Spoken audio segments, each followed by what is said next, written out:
So hello guys, जय हिंद। कैसे हो आप सब? उम्मीद करता हूँ अच्छे होंगे। तो फाइनली आपके कोस्ट गार्ड के एग्ज़ाम ओवर हो चुके हैं, जो कि 31 को आपका लास्ट एग्ज़ाम था। तो फाइनली आप में से काफ़ी लोग जो है मुझे मैसेज और कमेंट्स करके जो है कट ऑफ वगैरह के लिए वीडियो के लिए बोल रहे थे। तो कट ऑफ की वीडियो आ जाएगी। मैंने ऑलरेडी पोल डाल दिया था कम्युनिटी में और टेलीग्राम पर भी। तो उसका मैं कल या परसों में एक अलग से मैं वीडियो कर दूंगा, आपका कट ऑफ को लेकर के स्पेशल वीडियो हो जाएगा। लेकिन रही बात जो है रिजल्ट को लेकर के, काफ़ी लोग पूछ रहे थे सर रिजल्ट कब तक किसका आएगा। देखिए एक चीज़ मैं आपको बता दूँ, जो चीज़ भी कोस्ट गार्ड बोलता है वो ऑन टाइम रहता है। अगर कोस्ट गार्ड ने बोला कि मैं इस समय एग्ज़ाम कराऊंगा, उस समय आपका एग्ज़ाम हुआ।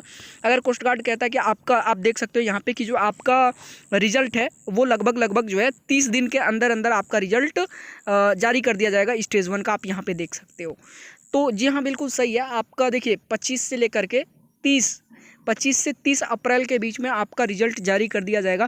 अब ध्यान से सुनिएगा कि कौन कौन से लोगों को जो है फिजिकल की तैयारी कैसे करनी है, फिजिकल कब होगा।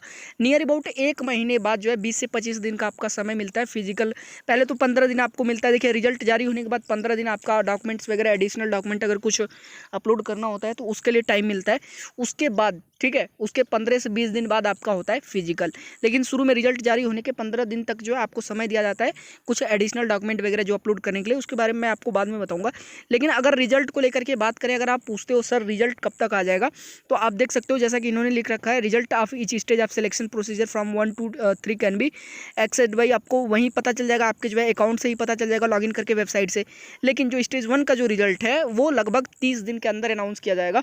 तो देखिए ये चीज़ कोई नहीं फिक्स आपको बता सकता है कि ये आपका रिजल्ट 27 को आ जाएगा, 26 को आ जाएगा, ऐसा नहीं है।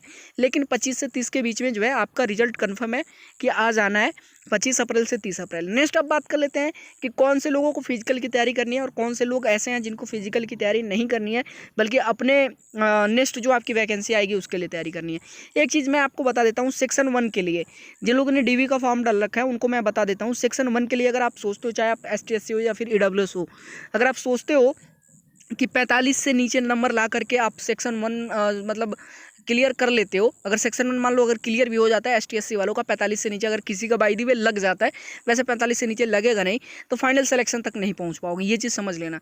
मैं SC ST और EWS वालों के लिए मैं बात कर रहा हूँ।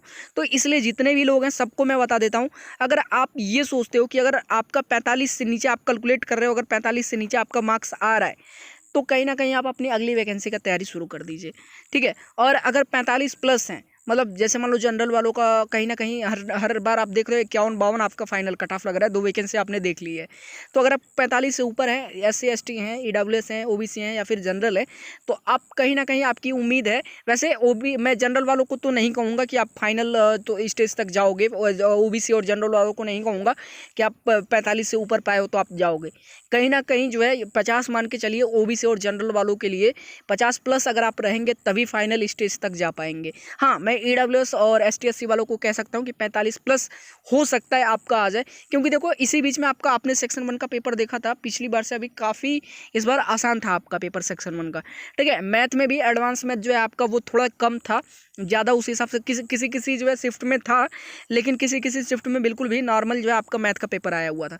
अब बात कर लेते हैं GD वालों को, सेक्शन 2 को लेकर के। ध्यान से सुन लो GD वालों, ध्यान से सुन लो, मैं सबके लिए कह दे रहा हूँ, ST SC हो, EWS हो या फिर OBC कोई भी हो, अगर 70 प्लस आपका पेपर अगर बन रहा है, ठीक है, 70 प्लस मार्क्स आ रहे हैं, तभी आप अपने सेक्शन 2 की तैयारी फिजिकल वगैरह अपना करना शुरू कर दीजिए। फिजिकल की तैयारी शुरू कर दीजिए, अपने सारे डॉक्यूमेंट सही कर लीजिए। वो तो आपको पता चल जाएगा डॉक्यूमेंट कौन कौन से आपको सही करने हैं, बाद में पता चल जाएगा। लेकिन फिजिकल की तैयारी शुरू कर दीजिए, क्योंकि फिजिकल की तैयारी पहले से नहीं रहेगी तो फिर फिजिकल निकालना मुश्किल हो जाएगा। फिजिकल वगैरह पर मैं अलग से वीडियो कर दूंगा कैसे क्या क्या होता है। लेकिन फिलहाल अगर आप EWS हैं, ST SC हैं या फिर OBC हैं, सबके लिए मैं बता देता हूँ 70 प्लस कम से कम अगर आपका स्कोर है तो आप अपने फिजिकल की तैयारी, आपको सेक्शन 2 में मौका मिलने वाला है। ठीक है। और फाइनल सिलेक्शन की जो आपका फाइनल मेरिट लिस्ट जो आता है उसके लिए तो हम बाद में ही बात करेंगे, क्योंकि कहीं ना कहीं जनरल वालों इस बार जो है 80 प्लस आप लोग जाने वाले हो। ठीक है। जनरल वाले ये चीज़ समझ लीजिएगा कि 80 प्लस जनरल वाले जाएंगे और 80 के करीब में कहीं ना कहीं OBC इस बार रहने वाले हैं फाइनल सिलेक्शन के लिए। ठीक है। तो बाकी यही सारी चीज़ें हैं। देखिए कट ऑफ पे मैंने जैसा कि पुल मैंने करवाया था, तो उस हिसाब से मैं आपको एक्सपेक्टेड कट ऑफ बता दूंगा, वीडियो कर दूंगा। क्योंकि देखिए मैं एक्चुअल कट ऑफ तो कोई भी नहीं बता सकता ना आपको कि इतना चला जाएगा। जिस हिसाब से कैंडिडेट्स ने परफॉर्म किया होगा एग्जाम में, उसी हिसाब से आपका कट ऑफ जाएगा। लेकिन आपका मैंने रिजल्ट का डेट बता दिया कि 25 से लेकर के 30 अप्रैल के बीच आपका रिजल्ट क्लियर हो जाएगा, तो उसका इंतजार करिए। और अगर आपका 45 प्लस बनता है सेक्शन 1 में, तो आप जो है अपना तैयारी शुरू कर दीजिए उसके लिए, फिजिकल के लिए। और अगर सेक्शन 2 मतलब जीडी के लिए अगर आपने डाला हुआ है, जीडी में यदि 70 प्लस बन रहा है, तो भी आप फिजिकल की तैयारी अपना जारी रखिए, ठीक है। फिलहाल के लिए वीडियो पसंद आया तो वीडियो को लाइक कर दीजिए, चैनल पर नए हैं तो चैनल को सब्सक्राइब कर लीजिए। अच्छा, एक चीज़ मैं आपको बता देता हूँ, काफ़ी लोगों ने कहा सर आपका जो कुछ भी आपने पढ़ाया था आपका पढ़ाया हुआ आया था, कुछ लोगों ने कहा कि सर नहीं आया था। देखो एक चीज़ मैं आपको बता दूँ, मैं कुछ लोगों के लिए लेकर के नहीं चलता हूँ। अगर आप लास्ट के 2 दिन आओ, 2 दिन 3 दिन पहले आप चाहो, आप सोचो कि पूरा मटेरियल मैं सर का उठा के पढ़ लूँ, ये कर लूँ वो कर लूँ, ऐसे नहीं होता है। पिछले 3 से 4 महीने से मैं क्लास ले रहा था। आप रेगुलर क्लासेस में रहो, वीडियोस देखो, क्लास देखो, पीडीएफ लो, पढ़ो। जब आप एक्टिव नहीं रहोगे, अपने आप को खुद एक्टिव नहीं रखोगे, उसके लिए तैयार नहीं रखोगे, तो फिर लास्ट टाइम में आप 2 दिन पढ़ के ऐसा नहीं कह सकते ना किसी को कि सर आपका पढ़ाया हुआ नहीं आया। एक बार आप रहो क्लास में, पढ़ो, देखो, तब पता चलेगा, ठीक है।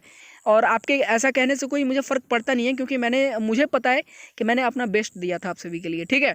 चलिए फाइनली वीडियो को लाइक कर दीजिएगा, चैनल पर चैनल को सब्सक्राइब कर दे, वीडियो को शेयर भी कर दीजिएगा। चलिए धन्यवाद सभी को।